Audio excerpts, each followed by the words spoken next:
Hi folks, welcome to the Prepared Homestead. This is Travis. Thank you all for stopping by to watch. Well, you know that there's a problem with morality and sanity in this country when a certain segment of, the country's people are pushing for a Supreme Court justice to be chosen solely based on their race and gender. It's been rumored right now in Washington that one of the Supreme Court justice seats could be vacant here soon. Someone could be retiring. And already the left has come out and said, we want the next one chosen based on, what their skin color is and what's in their underwear. I mean, this is crazy, folks. It doesn't matter if they're capable of the job. It doesn't matter, if they have a heartbeat. It doesn't matter if they have a brain. But, based on their skin color and their gender, that's what we want to know. Anyways, that's not what I'm here to talk about today, but I just thought I would leave this little crumb. That's a free one for you. I won't charge you for that one because this is just crazy. Before I get started with today's video, a couple of events that I want to announce. Obviously, the meeting that we are having here this coming Sunday, January 30th, meeting starts at 2 p.m. If you're interested, shoot me an email. We're here in the Missouri Ozarks, kind of in the middle of the Missouri Ozarks. And it's a meeting open to the public. It's free. It's extremely family friendly. Usually about 200 to 300 people are in attendance. So if you're in the area and would like to attend, let me know. Another meeting, and it's all the way on the west coast. It's in Northern California, and we're not going to hold it against them because they're in California.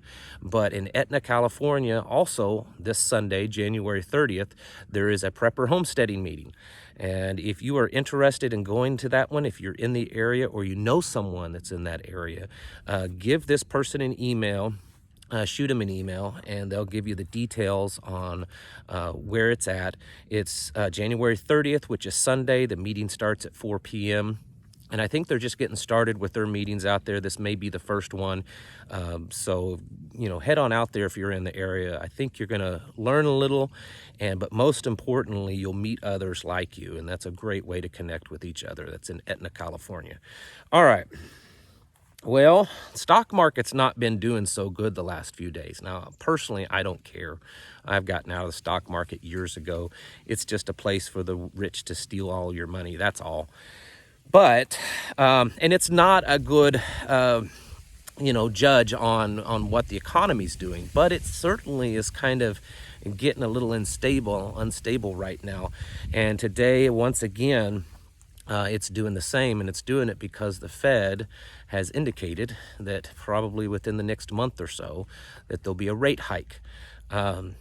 It's causing a little uncertainty because the problem is, and I know a lot of people say, well, the interest rates have been low for so long. They've been really low. It's probably time.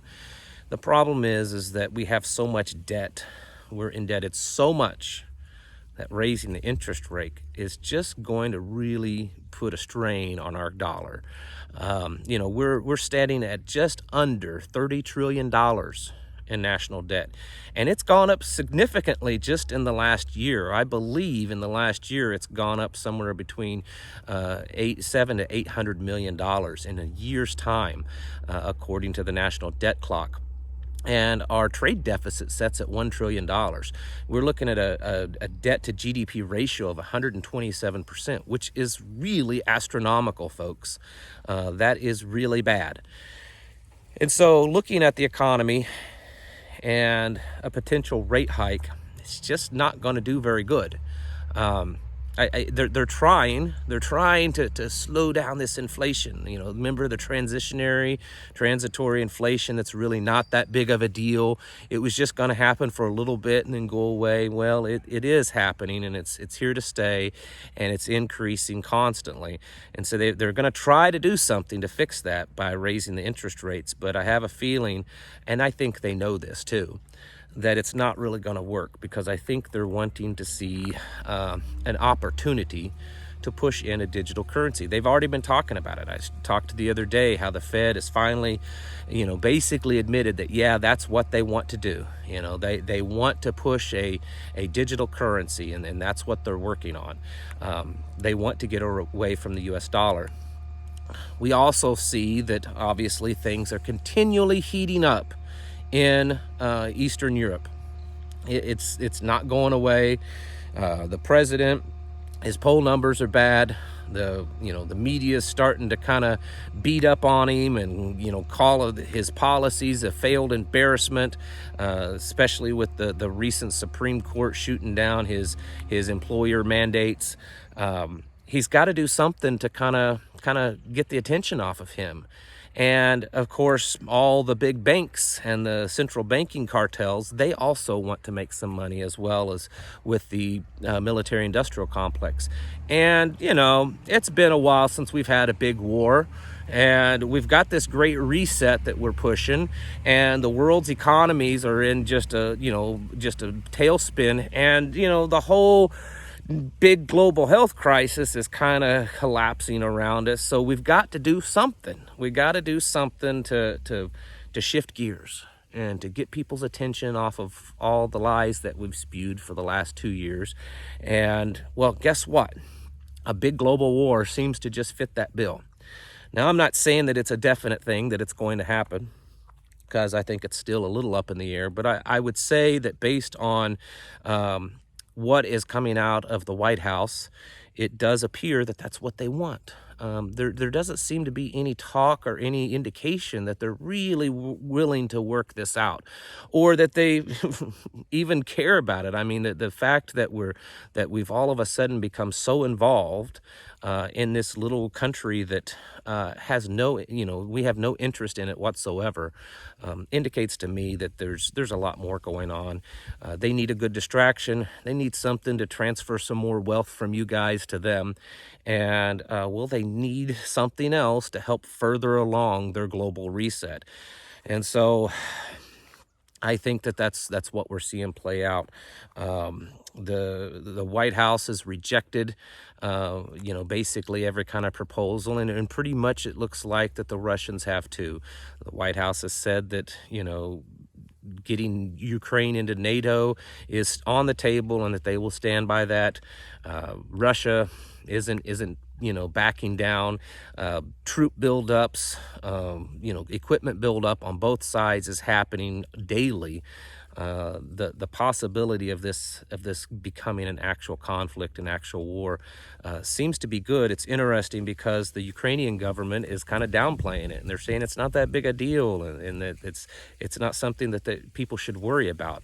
So it's pretty obvious, based in that, to me anyways, that this isn't about Ukraine and Russia. This is a proxy war at the very least.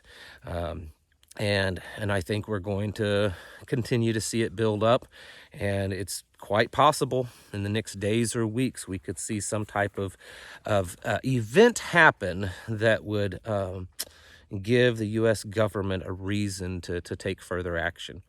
But I didn't say that. I do think that we're seeing a lot happen just today. The news feeds are just buzzing. There's a lot going on all over. This whole trucker strike up in Canada, and the news media is absolutely not covering it. The Canadian Prime Minister has basically called them terrorists, domestic terrorists. The news media is trying to spin it that it's for other reasons. They're not covering the fact that there's a lot of U.S. truckers that have gone up to the border in solidarity for the Canadian truckers. This, folks, it's going to hurt. It's going to hurt the supply chain big time. I get it. This may only be a small percentage of the actual truck drivers in the country, but everything is pretty tough right now. It's not so much. I know there's a debate. Is there a real shortage, or is there just a shortage of willing workers? Whatever it is, there's obvious a problem of getting stuff where it needs to go. And I'm not putting that blame on the truck drivers, so don't get me wrong. Even if it's just a few percentages of truck drivers taken out to be involved in this, it's going to cause problems for every one of those drivers that are involved on either side of the border in these protests. That's one more truck that's not delivering stuff to your local grocery store. And I'm not opposed to it at all. I hope it's successful. I hope that they can open some people's eyes. But make no mistake about it, if this continues on, it's gonna continue to cause prices to increase, shortages to happen. I mean, we're seeing it already. Reported, I believe it was yesterday, of how already in Canada the cost of freight has gone up significantly just in the last few days with the implementation of these truck driver mandates, and I don't think that that's going to go away anytime too soon. So, with all that I've said and more, it is time, folks, to get ready. If you can go to these meetings that I mentioned, please do so. If you're having one and you would like for me to promote it, please let me know, and I will give you a mention here on the channel to try to get some people to come to your meeting, because I have listeners from all over the country, and there's always people constantly messaging me, emailing me, asking if there's something going on in their area. And I wish there was. I wish I could tell them absolutely. And if there's not anything going on in your area, you take up that banner and lead. Take it on yourself. Find a place to meet, and I'll do whatever I can to help advise you and to promote it, and start having your own meetings so that you can get out and meet each other and start building coalitions and communities, tribes, villages, whatever you want to call it. It's time to do that, folks, because times are changing, and I don't think we're going to see the days that we grew up in ever again. And we've got to stick together, because folks like you and I are becoming more and more rare, and it's not because of coincidence that that's happening. So we have to stick to our principles and our beliefs, and get our houses in order and prepare mentally, physically, and spiritually, folks, because there may not be very much longer that we have to talk like this and to do the preparations that we do. It could be a while, but things are certainly heating up all over. So get ready, folks. Thank you all for watching, and I'll catch you in the next video.